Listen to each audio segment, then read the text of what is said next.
Advocate. आज की मेरी वीडियो जो है वो एक बहुत ही इम्पोर्टेंट टॉपिक से रिलेटेड है। बेसिकली ये क्वेश्चन है that my client asked me. तो मैं इस क्वेश्चन को आज आपको एक इलस्ट्रेशन के थ्रू बताऊंगी कि ताकि आपका जो कॉन्सेप्ट है वो क्लियर हो जाए, क्योंकि बहुत सारे लोगों को इस चीज़ में जो है कंफ्यूजन होती है। इस चीज़ को इसके कॉन्सेप्ट को बहुत सारे लोग जो हैं वो मिक्स कर देते हैं। तो आज का जो क्वेश्चन जो मुझसे पूछा गया था वो ये था कि एक मेरे क्लाइंट ने पूछा कि मेरे फादर की एक कनाल की प्रॉपर्टी थी और उस एक कनाल की प्रॉपर्टी को उन्होंने अपनी ज़िंदगी के अंदर ही अपनी एक बेटी के नाम गिफ्ट कर दिया, अपनी एक बेटी को दे दिया। अब उनकी डेथ के बाद क्या हम लोग उस गिफ्ट को, क्योंकि अब हम सब लीगल एयर्स हैं, तो क्या हम उसको रिवॉक करवा सकते हैं उस गिफ्ट को, उस प्रॉपर्टी को जो उन्होंने अपनी एक बेटी को दे दी। तो क्योंकि उन्होंने सुन रखा था कि 1/3 से ज़्यादा किसी को प्रॉपर्टी नहीं दी जा सकती अगर किसी एक को भी देनी है। अब यहाँ पर मैं आप लोगों को जो चीज़ क्लियर करूँगी इस वीडियो में, वो हमारे बहुत ही इम्पोर्टेंट 2 कॉन्सेप्ट्स हैं जो कि अक्सर जो है मिक्स कर दिए जाते हैं, और जो कि जनरल पब्लिक जो है उसको लीगल टर्म्स के बारे में इतना क्लियर नहीं होता है, तो वो इन 2 चीज़ों को आपस में मिक्स कर देते हैं। तो आज मैं आपकी उस कन्फ्यूजन को क्लियर करूँगी कि क्या इस तरह के जो गिफ्ट कर दिए जाते हैं वो बाद में रिवोक हो सकते हैं या नहीं हो सकते। सबसे पहले तो मैं आपके साथ आज 2 कॉन्सेप्ट्स जो हैं उनको डिस्कस करूँगी, और वो 2 कॉन्सेप्ट्स ये हैं कि हिबा और विल में क्या फ़र्क है।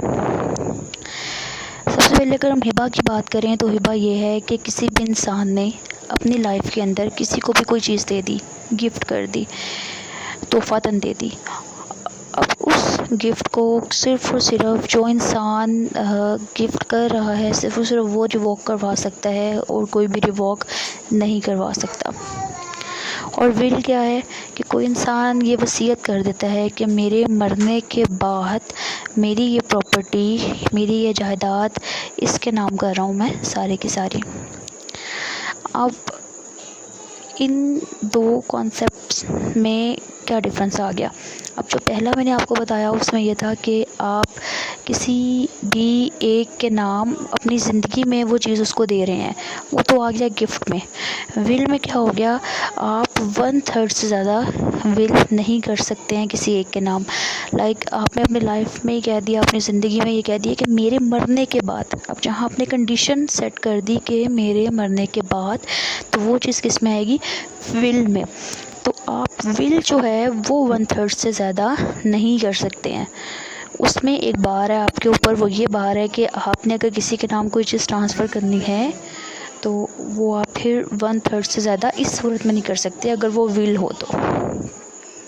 लेकिन अगर आपने गिफ्ट कर दिया किसी को कि जी मेरी ज़िंदगी के अंदर ये चीज़ जो है मैं इसके नाम कर रहा हूँ या कर रही हूँ, तो वो चीज़ जो है वो गिफ्ट में आएगी, और वो चाहे आप किसी एक के नाम की अपनी सारी प्रॉपर्टी कर दें, उसका इशू नहीं है उसको। अब एग्जांपल इस इलस्ट्रेशन में ये था कि क्या वो चाह रहे थे कि इसको रिवॉक करवा दें, लेकिन अब ये रिवॉक नहीं हो सकता। क्यों रिवॉक नहीं हो सकता, क्योंकि ये विल नहीं थी, ये गिफ्ट था जो वो किसी को अपनी प्रॉपर्टी अपने किसी भी बच्चे के नाम ट्रांसफ़र कर सकता है अपनी ज़िंदगी के अंदर, और आप उसको किसी भी तरह से, ऐसा कोई लॉ नहीं है जिसको फॉलो करते हुए आप उसको जो है वो करवा दें, रिवॉक करवा दें। तो उम्मीद करती हूँ मैंने आज आपको इन दोनों कॉन्सेप्ट्स को बहुत क्लियरली एक्सप्लेन कर दिया कि